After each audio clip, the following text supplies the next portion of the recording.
So again, thank you all for having me here, and thank you again, Patrick, for the invitation. So let's put this start. So the work that I'm going to present today, it's called, or the presentation that I'm going to present today is called 10-ish, which is a lecture that tried to summarize kind of the last 10 years of my life as an architect, but also as a partner of Piazzi. So it's important to mention that the work that I'm going to show today is a collaborative work. It's not my own personal work. I'm part of a great group of people with Rocio and Juan. We're doing this together. So our practice, I'm going to chop this presentation in a series of episodes. The first one, the preface, which is called Here and There. It's kind of a showing that today our practice operates into very different contexts, with different logics. In one way, we work extensively in Argentina, where I'm come from, more specifically in Córdoba, which is the city I was born and raised, in where we design and build mostly like canonical buildings, like houses, commercial buildings, legal institutions. But on the other hand, I'm going to show the work that we have been doing in the US in the last 4 years, in where we are mainly focused on working in academia, in the academic world. But we're starting to have our first commissions, two different realities, but absolutely complementary between each other. This is Córdoba. This is the city where I coming from. A city that apparently is very chaotic, but emerged from an absolutely perfect grid made out of 100 perfect square blocks. And this is our say main headquarters sounds too fancy. This is our little office. So yeah, I don't know why I put main headquarters here. So, and this is basically where I used to go and work during the summers or the moments and where I can return to Argentina, but this is where we have people collaborating with us alongside of this table. So this is basically the space in where we got together and we designed collectively. And as you can see in this image, the most important thing in this space is just this table, right? This table in where we just sit together, we gather, and we designed with Juan, Rocio, and the people who work with us. We discuss ideas and we create ideas and we create drawings and models in the same way that you do it in the lab that ended up turns in real scale buildings by the end. Those conversations and ideas that becomes constructions or buildings who are deeply connected to the reality of the political, social, and economical realities of Argentina, an attitude that in the last 10 years have been allowed us to create a body of work that is absolutely anchored to the local context in where every project is located. And those realities, far to the constraints, have the capacity to enrich and transform possibly in a good way, let's say, every project that we have been done so far. With the same attitude, but in a different context, our production in the US, it's been mainly academic, so it's been also a great opportunity for us to start to expand our own boundaries of work and start to explore new medias in where ideas that in Argentina turns into execution of buildings here in the US take form of exhibitions, pavilions, and publications. And in this new reality, our office start to kind of start to operate in a different context. So our main space of work right now, unfortunately, is not longer that table that for moments we sit together and explore things together during the summers, but we are shift to this new territory, to the digital territory, where like our conversations start to happen virtually through Zoom calls, in where we design together, we discuss ideas, and suddenly medias like WhatsApp start to be the place in where we operate, in where we communicate, in where we collaborate, and in where we take decisions to produce work together. So this way of working, it's been allowed us to expand our footprint. Our practice, it's been a quite interesting journey in the last 10 years, and we have been having the lucky to, again, practice, teach, give lectures, and exhibit our work in some part of the world. So the first episode, and then I'm going to show you our project.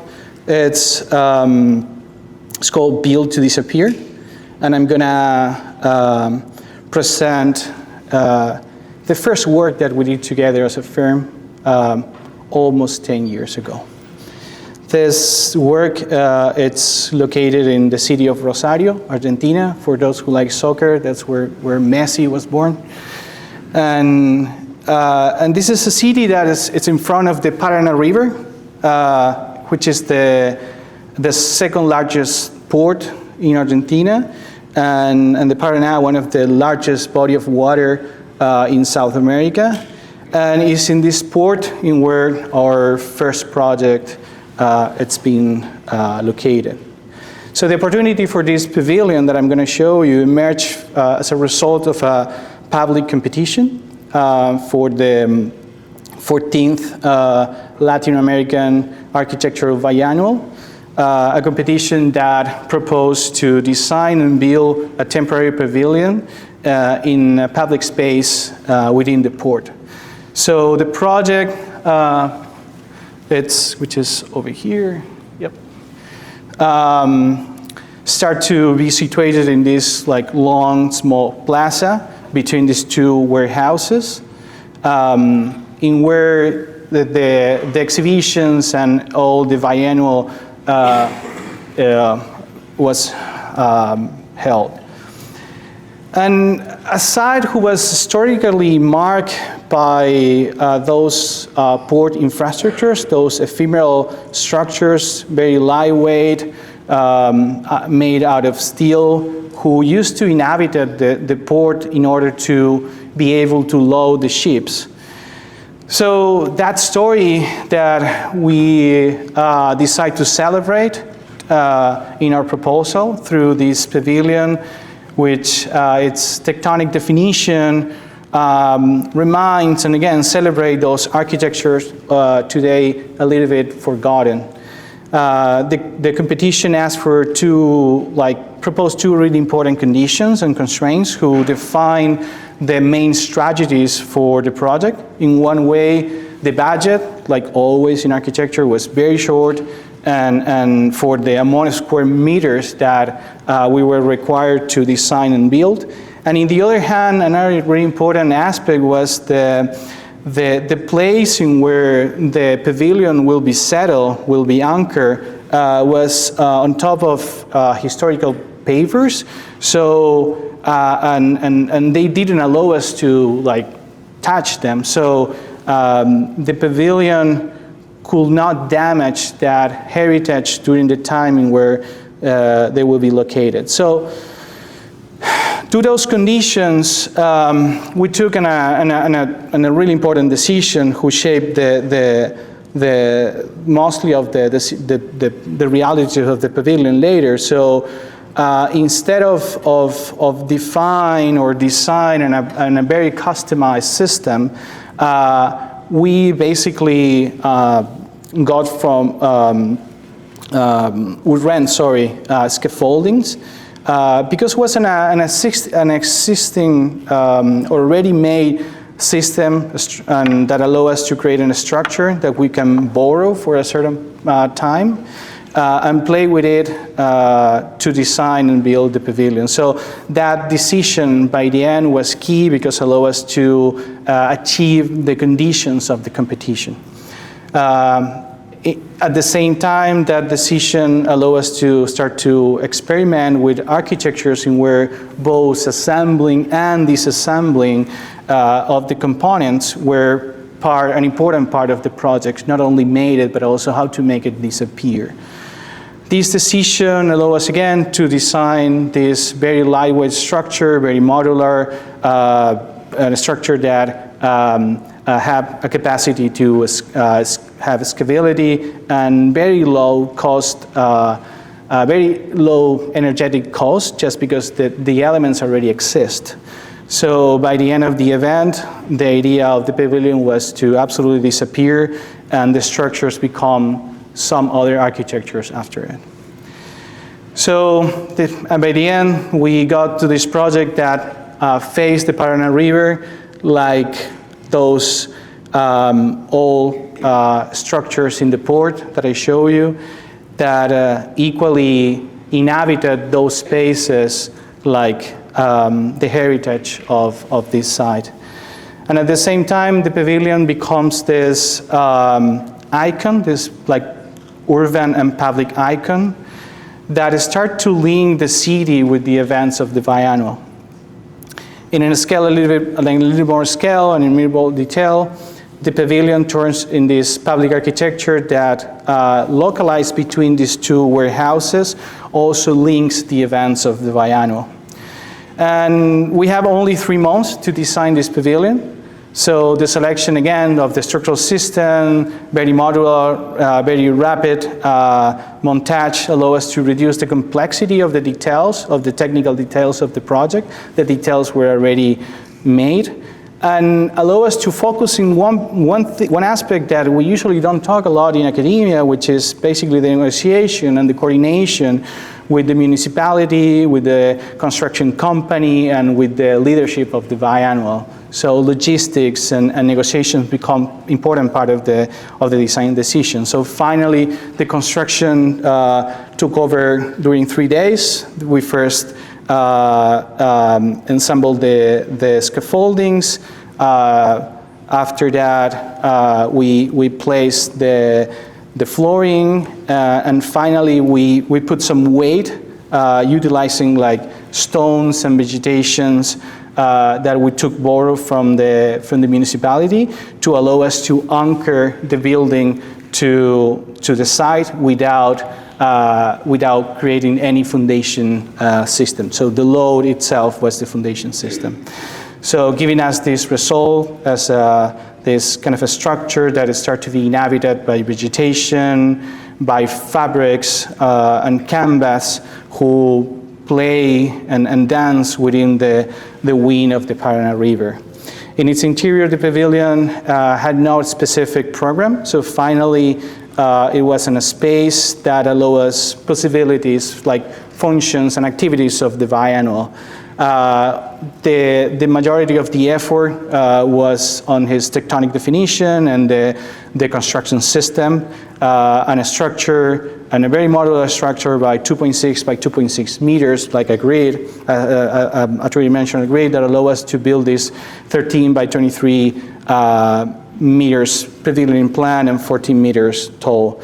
Again, the enclosures was resolved with canvas, a type of canvas that is very common in local construction and in the agrarian world. And the plants and the stones who were borrowed from the municipality that allow us to anchor the pavilion. So the pavilion ended up being during the 3 months of the event in this urban icon who both during day and night connect the inhabitants of the city of Rosario with the river and the biannual. The second episode of this lecture, which is called The Outskirts. It's a series of projects that it's very related with the practice that the most usual practice that we have in Córdoba, Argentina, which is basically single-family houses or small, like medium-scale architectures, mostly domestics. And I'm going to show you a compound of 4 houses located in the suburbs of the city. So this is the city of Córdoba, with a population of around 1.5 million inhabitants. It's the second largest city in Argentina. A city who, as I told you before, have its origins in the colonial settlements in the end of the 16th century. And it was designed through this perfect abstraction, this perfect structure out of 70 blocks, 100 and 100 meters each, with the power, the civic power in the center plaza. Blocks who expand during the centuries and start to produce sprawl, who during the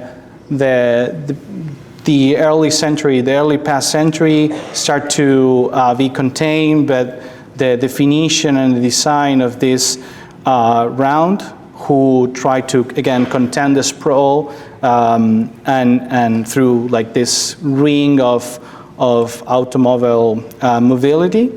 But like the majority of South American cities, they just don't care about that thing. So by the end, the footprint of the cities, it's continue growing and it's creating new territories, new type of landscape that start to merge the agrarian world with the urban settlements. And it's in those landscapes, those new landscapes, in where our opportunities of projects start to emerge. So these 4 houses that I'm going to show you today start to inhabit those new landscapes as situated objects in this infinite flat land of the suburbs of Córdoba's territory. 4 houses who are located in different plots with different sizes, in different areas of this sprawl, but all of them start to share the same attitude. They all borrow the typology, the architectural typologies that belongs to the first domestic houses of the migratory movements that arrived to Argentina, like the patio house, for instance. And at the same time, all of them also share similarities in terms of material conditions, taking advantage of the local resources and local techniques of the region. So the first house that I'm going to show you in this second episode, we call it the house with the tiled roof, which is located right in the perimeter. So this is the ring that I showed you before. And it's exactly in the moment in where the urban and the non-urban start to blend. And start to create these terrible landscapes, to be honest. This landscape in where like the expansion just start to growth and the sprawl start to just continue.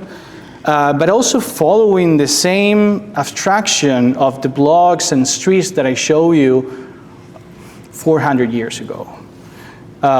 They copy the original structure of the city and extends indefinitely without without any knowledge of the territory to the end. And of course, working in those so working beyond the city, working in this new landscape is never easy. So the scarcity of neighbors and the non-proximity of the urban fabric kind of obligate us, but also invite us to pay way more attention of the things that we have around us. So for instance, this kind of rural infrastructures, generally agrarian, who start to be scattered in the territory, start to serve as a reference for our work. So this house becomes the first construction of one of those new territories. And it's itself an object situated that starts to create static links and aesthetic and technical links with the infrastructures that have around it. But at the same time, it's an architecture that is also autonomous. It's this kind of an abstract object who have its own logics. From outside, the configuration of the house, the configuration of the facade start to reveal the typology and the way that the house is also organized. In plan, the project is half house and half patio, remembering and celebrating again the typologies of these first migratory movements. In section, the house shows its continuous, its spatial continuities.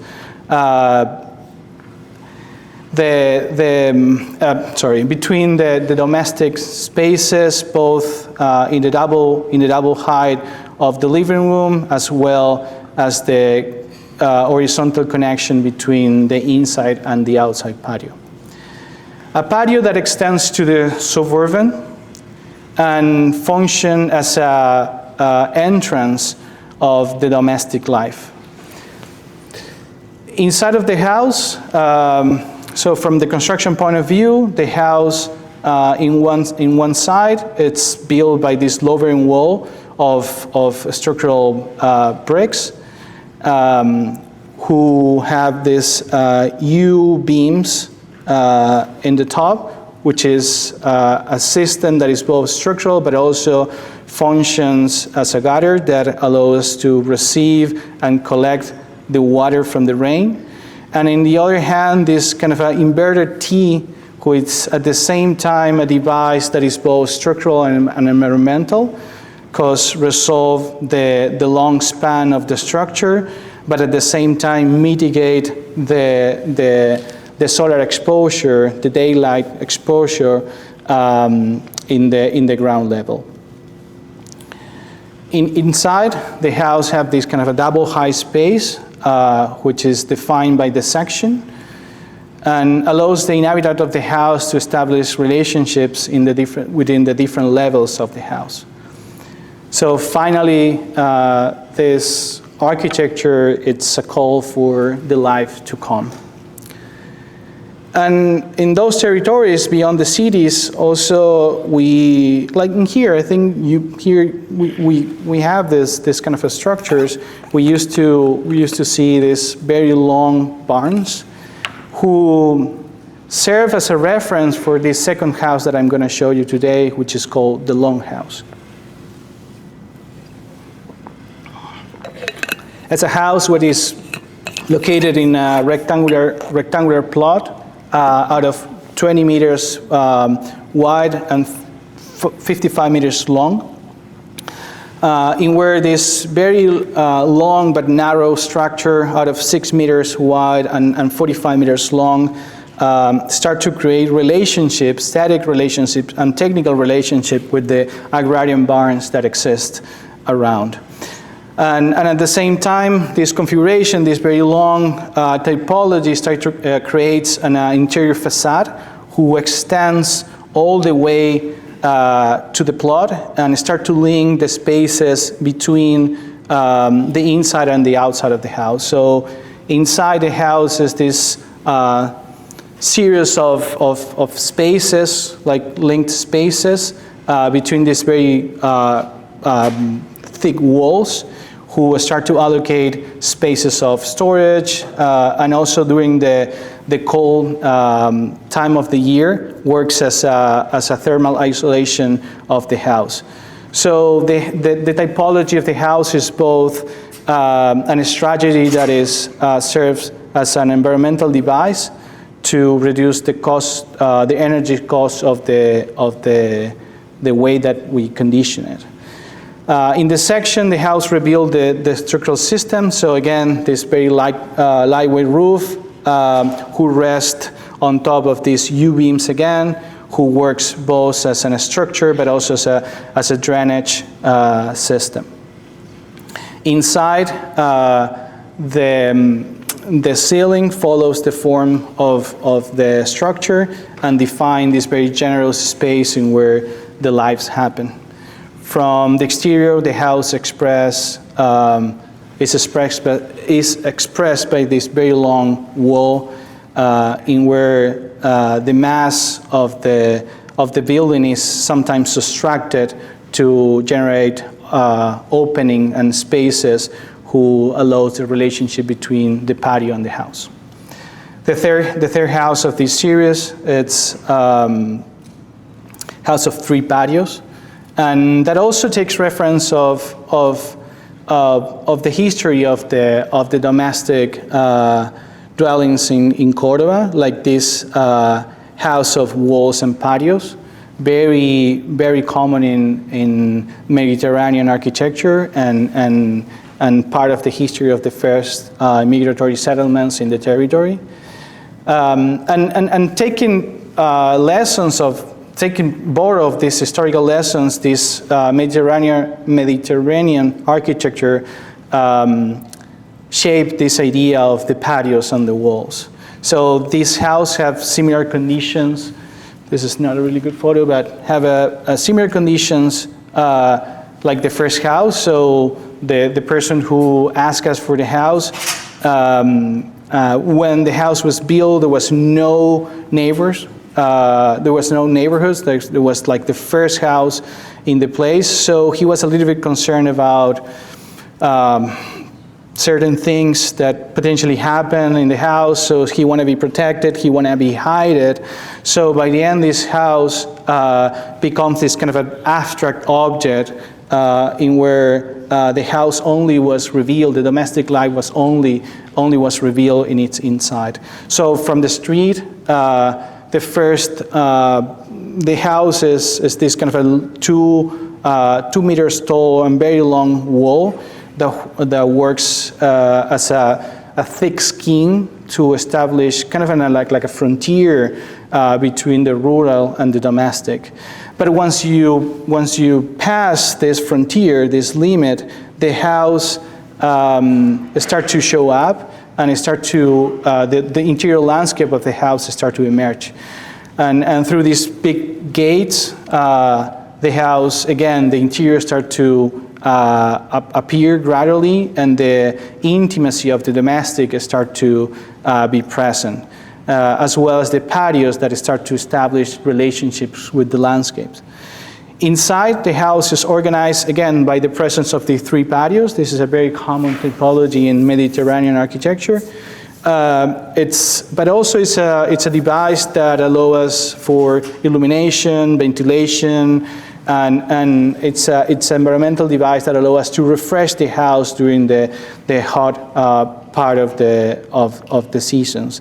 Those patios also functions as little and very intimate landscapes in where the house, where the domestic life is being developed.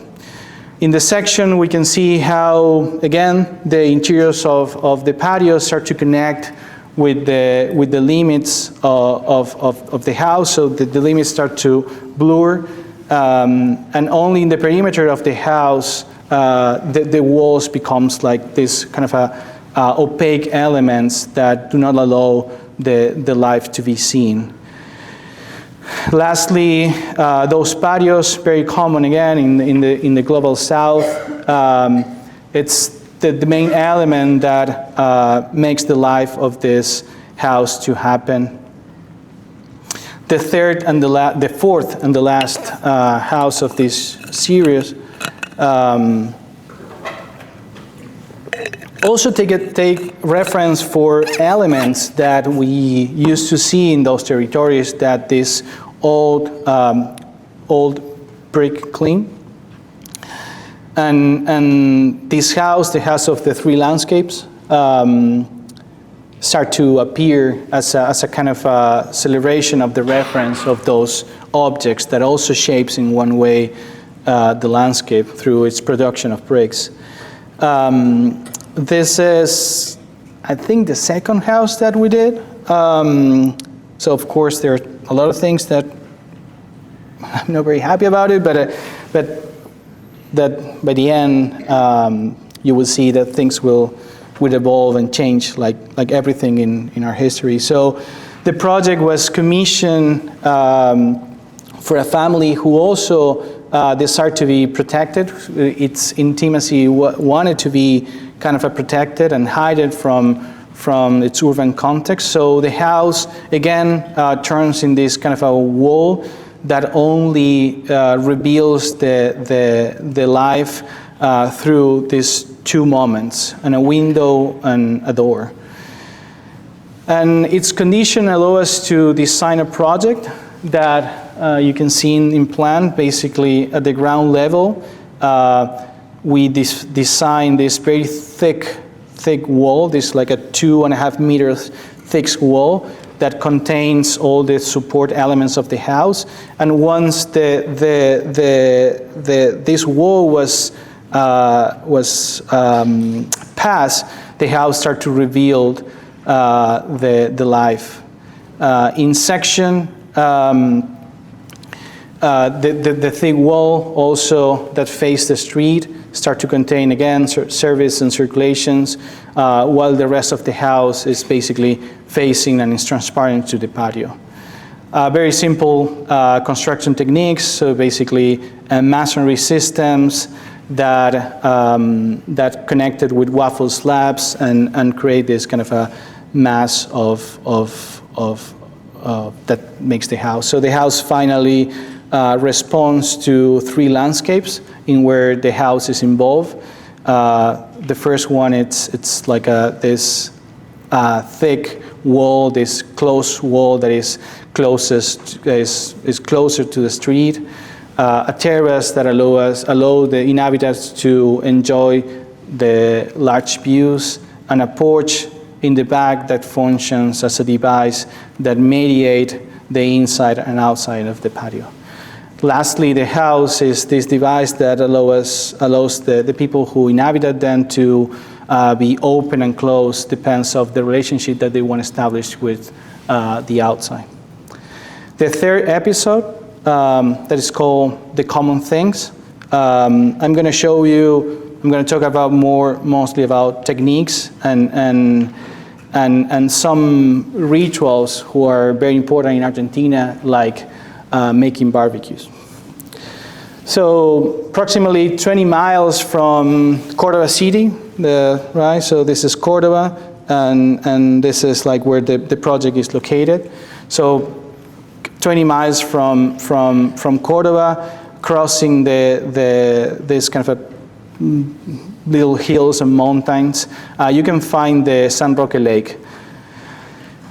This lake that in its perimeter, in its boundary, it's surrounded by small houses. Some of them houses in where people just live, and some of them houses in where people just go and stay for a couple of days or a weekend to enjoy this wonderful landscape.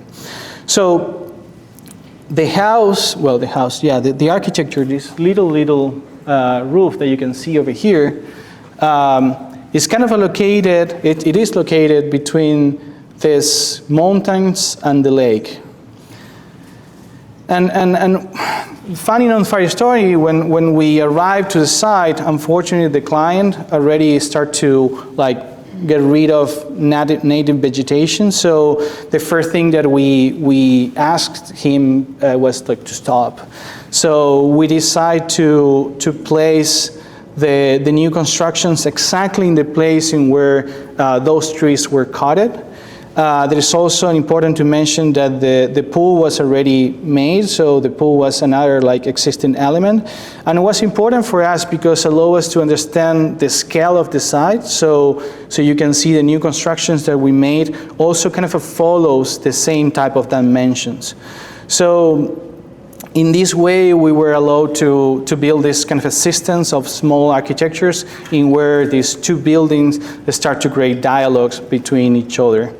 So both the quincho, this is a quincho, and I will explain what a quincho is, emerged as a first a first architectural excuse to occupy the plot and give it use, and it's also defined itself as this abstract object who is capable through his abstraction to kindly integrate it to the context in where it's localized. So what is a quincho? A quincho is basically a place to make barbecues, right? Which is probably the most important architecture in Argentina.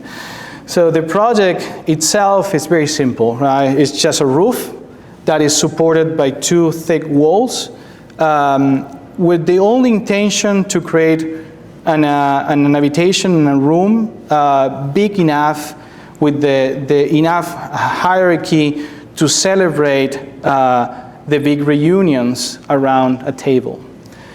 The process of construction was mostly handmade, so we involved local community of masons, and the construction was realized with local resources in the area. So no element was shifted more than 20 minutes, 15, 20 minutes from where the building was made. So system super straightforward, columns and beam of like reinforced concrete columns and beams.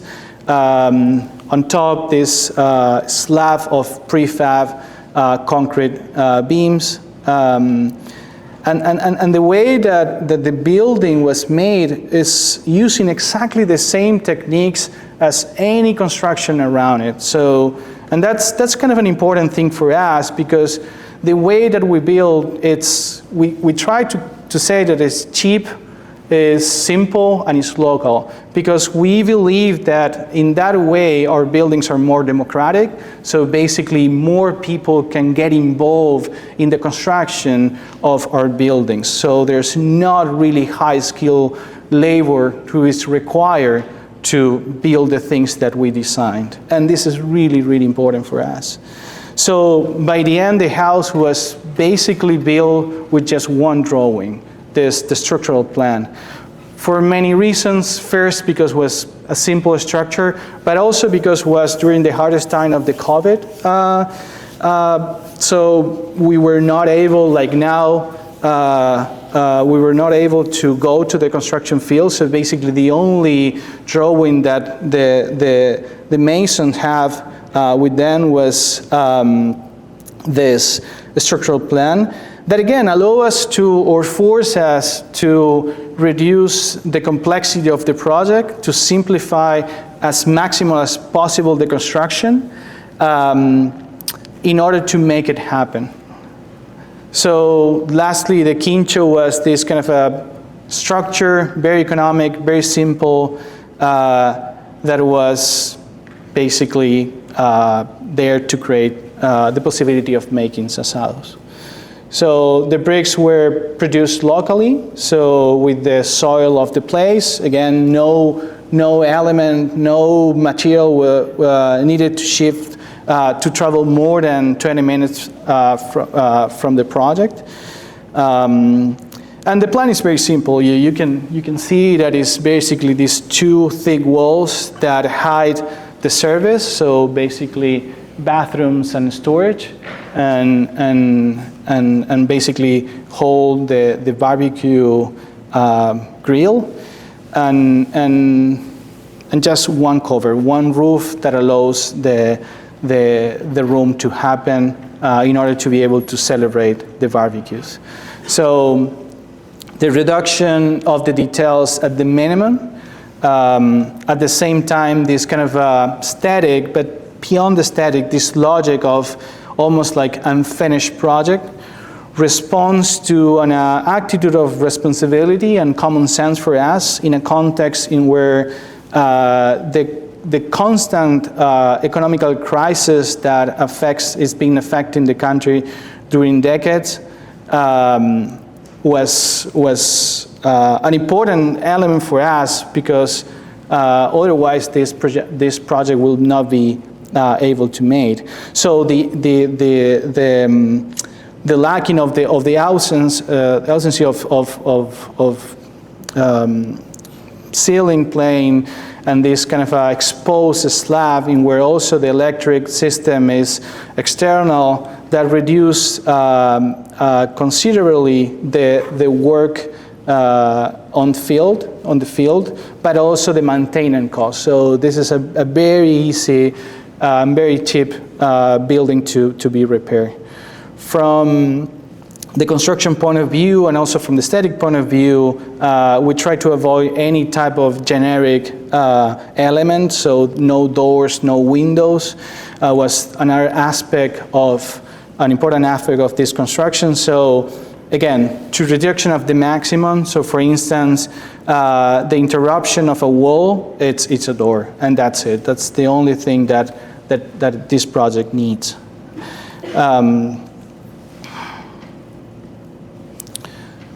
Or the presence of this U-shaped roof that works as a huge gutter that returns the water to the natural soil. And in this second stage, and I need to speed up,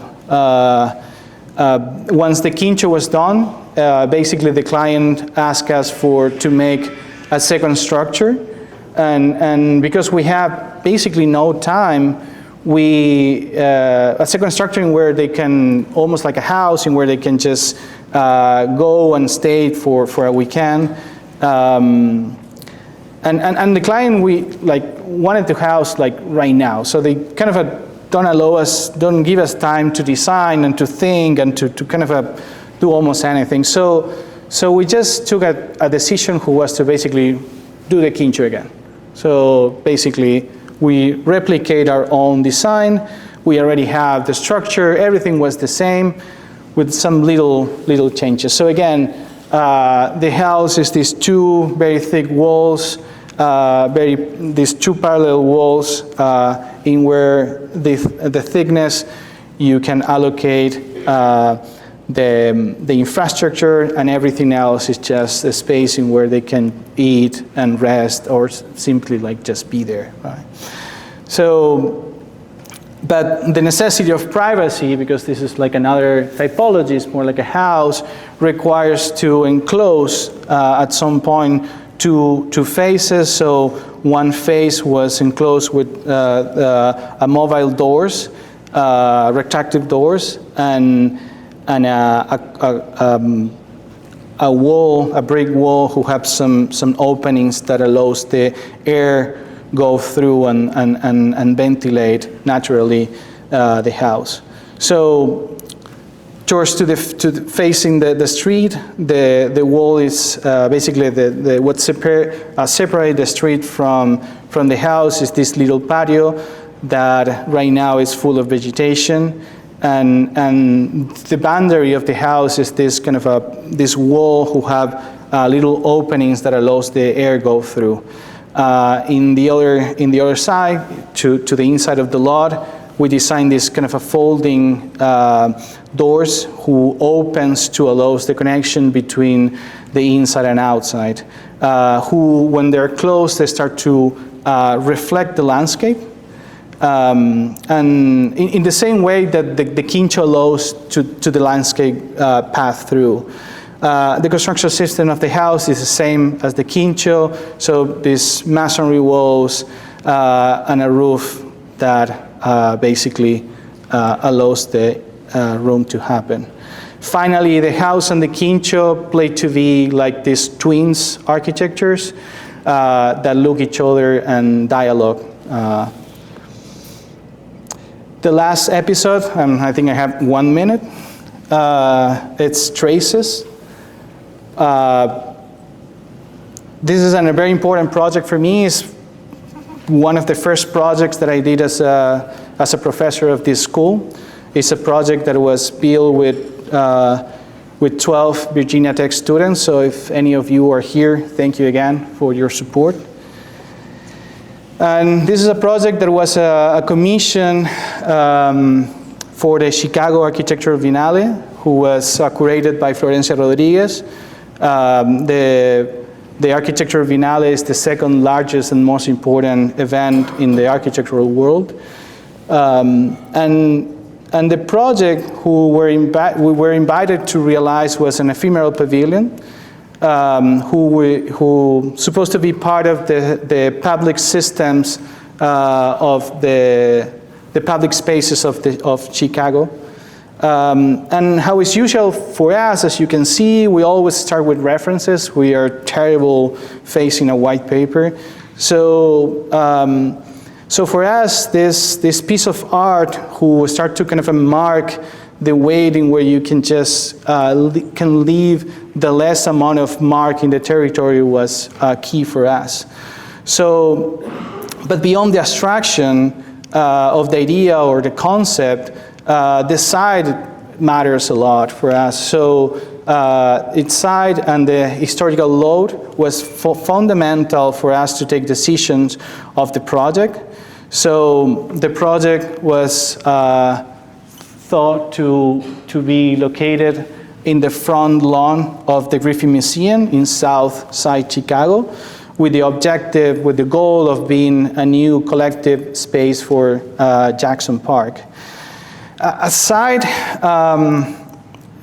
in the same site in where the Chicago World Fair was also located, so a site with like a lot of history and traces, this pavilion works as a architectural device that also wants to critique the scale, the monumental scale of the events in architecture. So during the World Fair, the construction techniques that were utilized to simulate the permanence of those apparently looking neoclassical buildings, who were basically spray painting, white spray painting and plaster applied to these temporary structures to simulate these kind of classical buildings, was things that for us was important to critique in a moment in our contemporary world in where the scarcity of resources encourage us to rethink about the way that we think materially and technically our buildings. So those buildings were never conceived to last. So basically they just function as scenographies within the spectacle of the fair.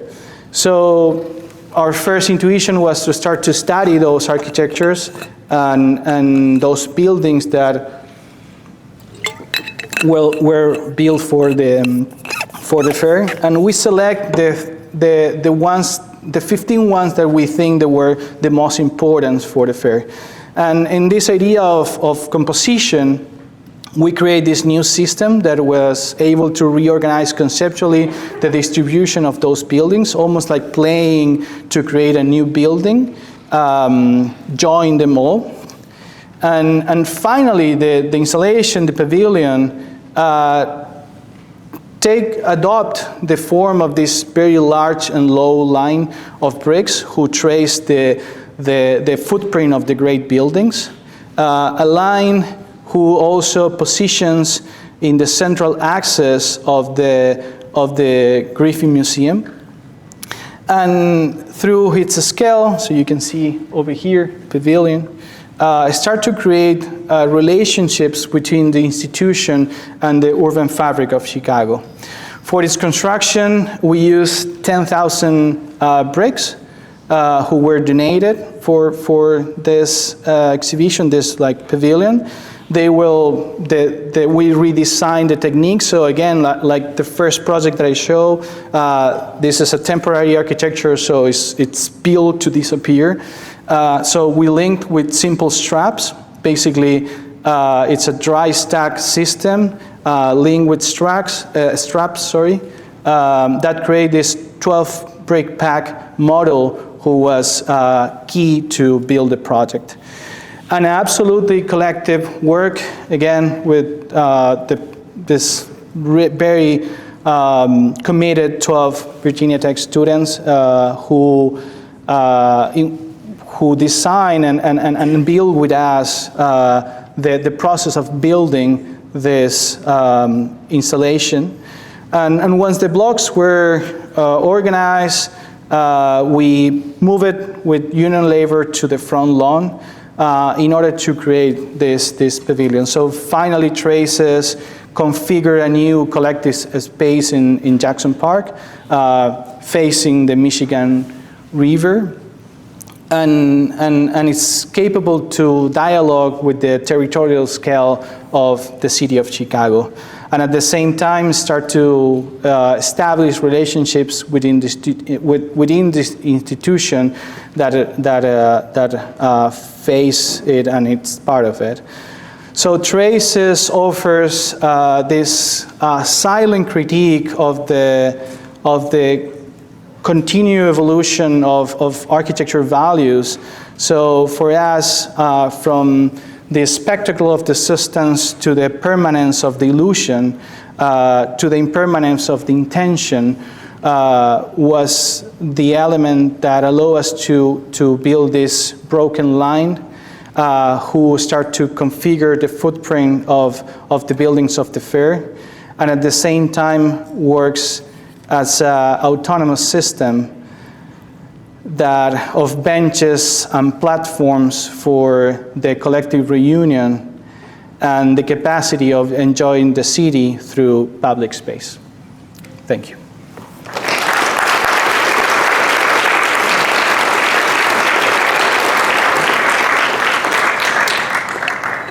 All right, we have a few minutes. Does anyone have any questions?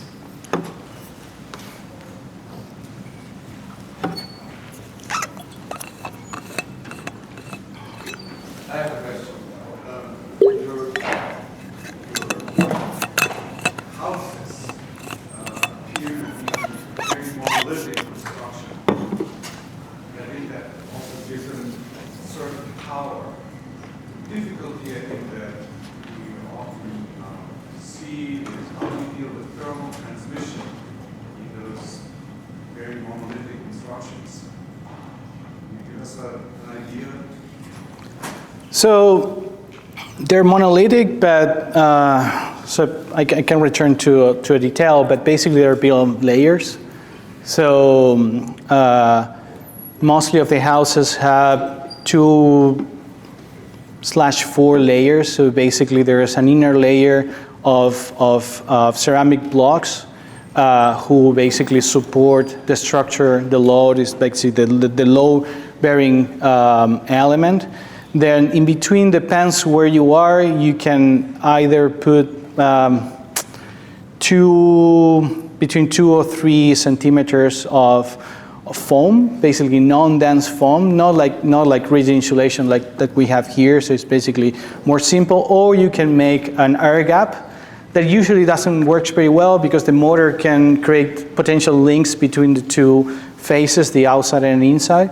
And in the outside, the monolithic part, the one that you can perceive, the exposed bricks, works as a layer of protection for the elements. So by the end, so what happened is some of these walls works through inertia in order to create insulation. And some of them works through these series of layers in where every layer have a specific performative function. The other thing that is important to mention about thermal bridges, which is I think part of the question, is the place in where those houses are located. It's not that insulation doesn't matter, because it matters more in terms of the energy cost of make the house function, but there's not laws or there are not restriction codes or anything that that defines that the architecture needs to be insulated, to be honest. It's just, it's very typical in South American construction that you can see only the first layer that I told you. So you can see, for example, in informal settlements, that the only layer that the houses are made is basically this ceramic blocks who are have strips. And it's just because the only thing that they need or they can afford is the structure to support the house. So the insulation is not the most important thing to discuss, for good or for bad, but that's the reality, and it's more an economical reality. From an aesthetic point of view, because we are very close, or we kind of like the idea of abstraction, yes, the house looks monolithic. But beyond the layers of the wall, it's more about the way that we bend the walls in order to make those layers disappear. And I hopefully answer your question. Yeah, I think the walls are fairly clear. Yep. Do something in the walls. For instance, in the last project that you showed, the U-shaped monolithic slab that goes from the inside to the outside. How do you deal with that? Do you have insulation in there? This one? Yeah. No. There's no insulation here.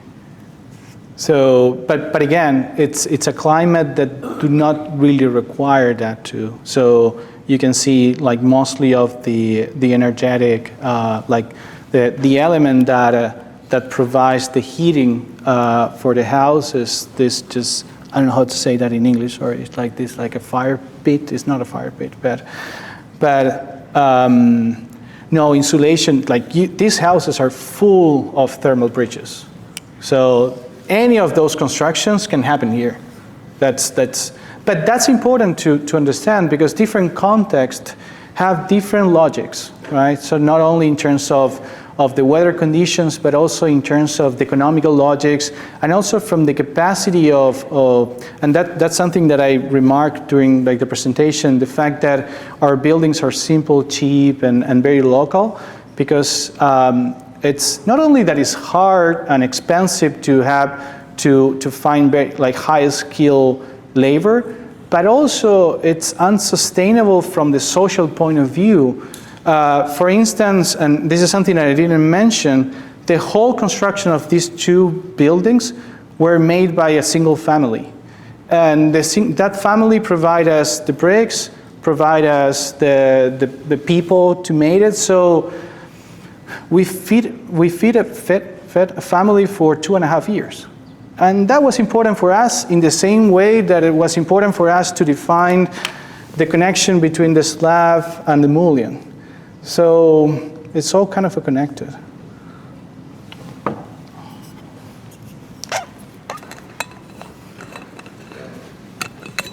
Thank you for your lecture. Great to see your work. Your work, the buildings are substantially based on a modular system, manifested in one case through scaffolding, and the other ones through brick. But then you also use concrete that has a completely different attribute. What is the rule that you apply, how those two materials come together? So, and this is something that I'm glad to see part of the lab here. We talk a lot about tectonic honesty. And this idea that we like to expose the way where the building was made. So to expose, to reveal its tectonic in a way that you can easily see. When you see one of our buildings, you can easily understand how the building was made, how was the process. So the brick is exposed, the concrete is exposed. You can understand when you're seeing the house what works as a structure, what is not in a structure. And for us, this is also about the honesty of making the buildings. And again, this is something that we can achieve in certain part of the world, right? I know, like one of the things that I learned by just teaching here, that building here needs sweaters, right? So just we need to wrap them, because there's a necessity of insulating them. So this idea, this kind of a almost poetic idea of the honesty, sometimes is not possible in other parts of the world who have other type of logics, restrictions, and constraints. So what is the logic? Just show the honesty of the construction of the building and expose the elements that defined its own construction.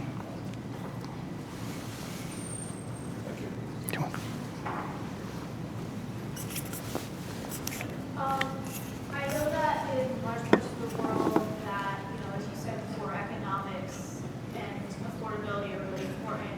And these materials are all pretty sturdy, but how much thought do you put into making sure that it maintains itself and can be maintained and can survive long periods of time? 90% of our time is about that. So as an architects, we're doing houses for families who, so in Argentina, the way that we build is basically the savings of the family. So the system of mortgage is terrible. There's no loans, so there's not a bank that can give you or help you to buy a house in a 30 years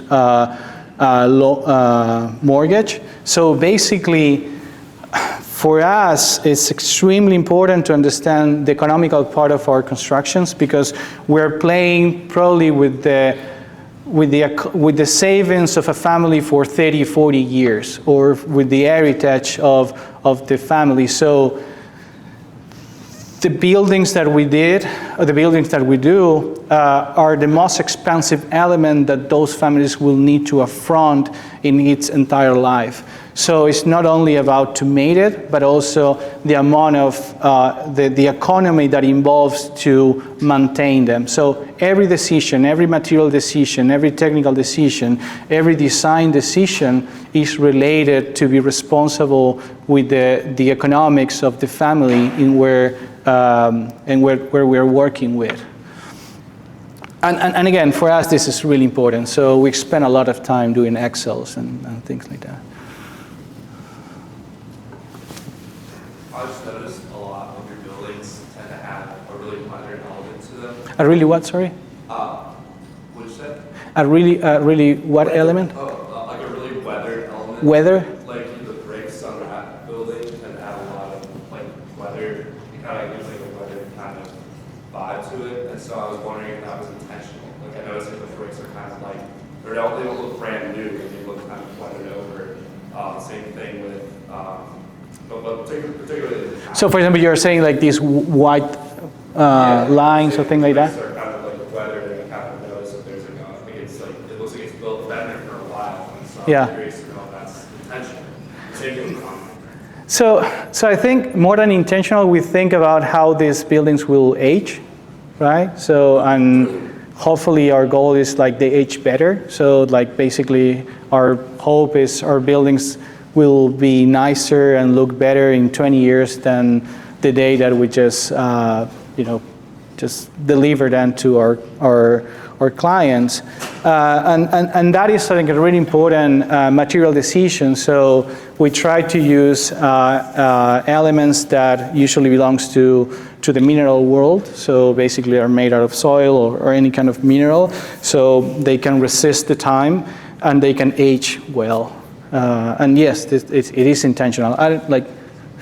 Looks older than it is, but it just.